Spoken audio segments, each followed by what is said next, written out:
want a girl that's just going to be naked all the time and put herself out there available for every man to see.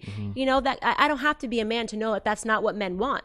So then you say men suck, and I ask this question all the time. You complain about men, but are you being the type of a woman that a man would want, right?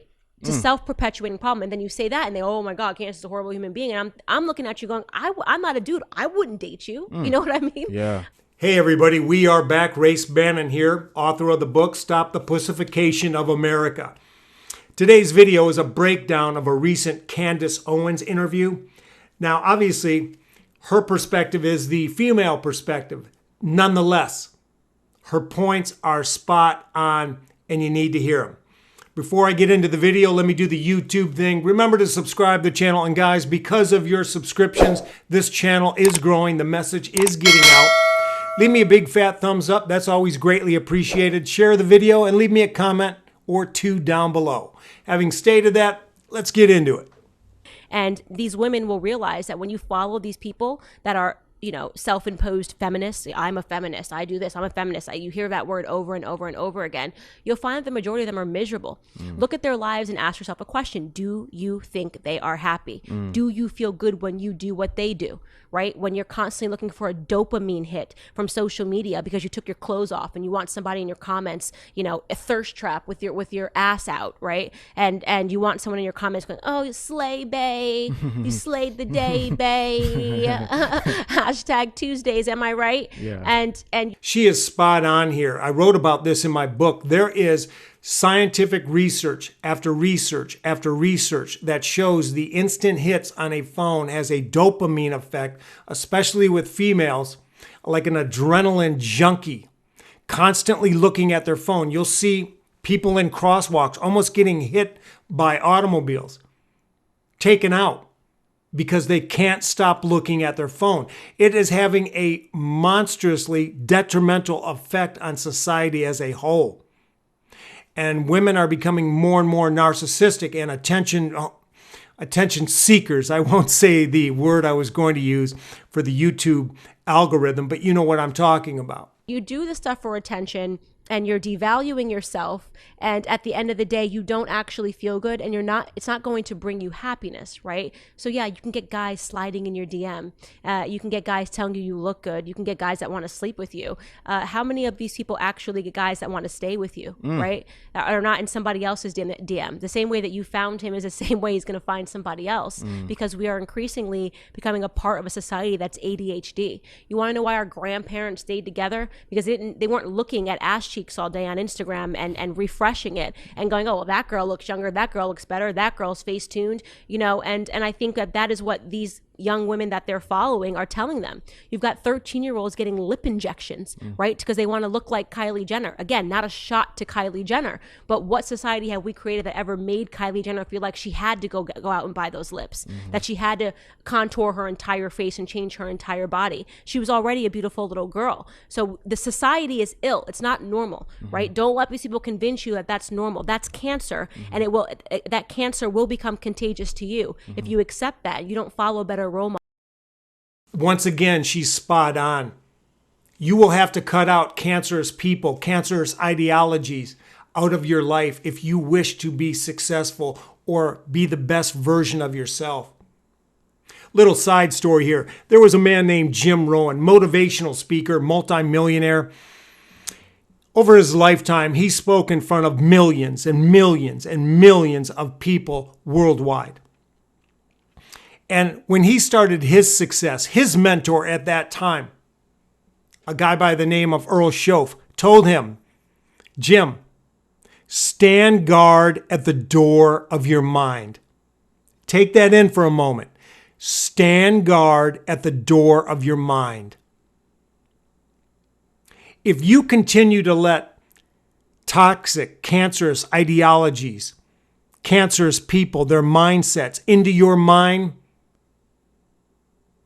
it will have a devastating effect on your life. It will hinder you being and having the best life you can possibly have.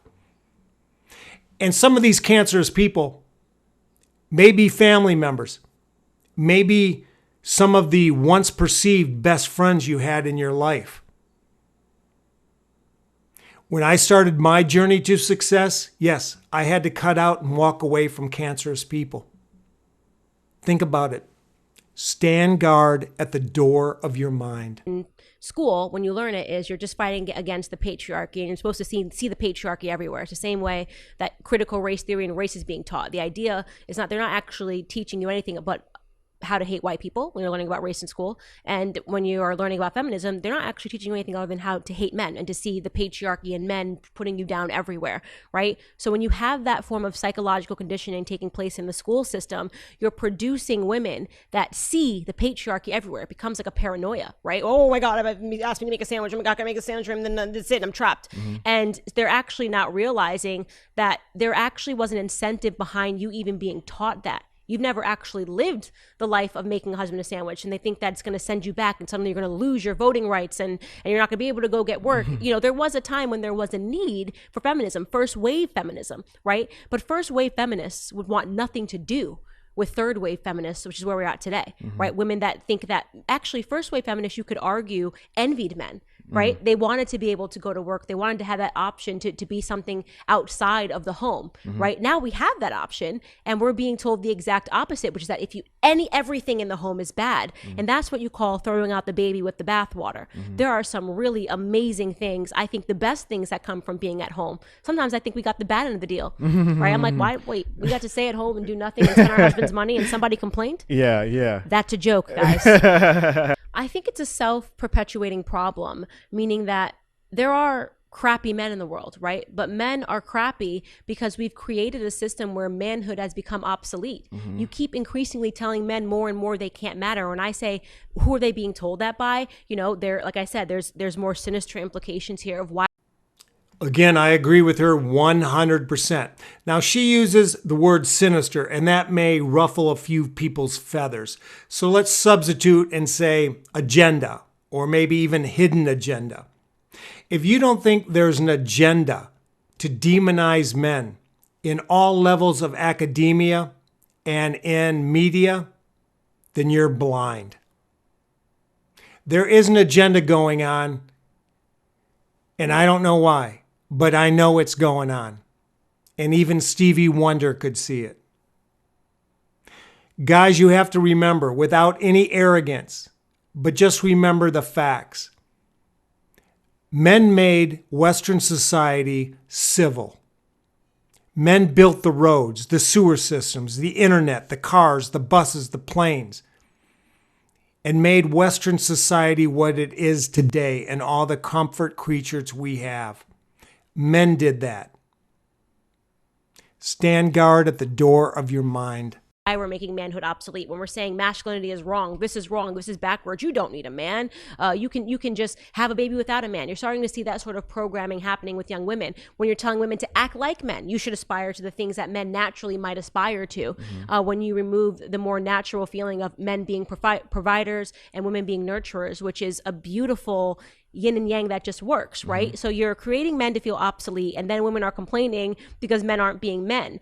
You know, it doesn't work that way, right? And not only that, then increasingly you're telling women to be the opposite of what I think men want, right? The opposite, maybe in the instant when men are not thinking with their big heads and they're saying, oh, whoa, she's half naked, great, I'm going to go for it. That might be what a man wants. But long term, that's not what a man wants. A man doesn't want a girl that's just going to be naked all the time and put herself out there available for every man to see. You know, that I don't have to be a man to know that that's not what men want. So then you say men suck. And I ask this question all the time. You complain about men, but are you being the type of a woman that a man would want, right? It's a self-perpetuating problem. And then you say that and they, oh my God, Candace is a horrible human being. And I'm looking at you going, I'm not a dude. I wouldn't date you. You know what I mean? Yeah. And it's like, why is society communicating to men to be more feminine at the same time that you're telling women to be more masculine, right? That's like, just take a step back and think. You don't have to like Candace Owens to take a step back and to go, that is kind of weird, right? It is a bit weird that you're telling men, oh, all displays of masculinity are wrong and you need to be more feminine, and telling men they can bend gender and do all of these things. So what is the end game of pushing this agenda of men more feminine, women more masculine? What's the end game in academia? What is the end game with the media in pushing that agenda? Think about it. All right, time for me to wrap it up here. Remember to subscribe to the channel. Because of you, you are helping me get this message out, and your subscriptions are greatly appreciated. A big fat thumbs up, share it, leave me a comment or two what you think the hidden agenda is and the reasoning behind it. Until next time, I am Rayce Bannon, and I'm out.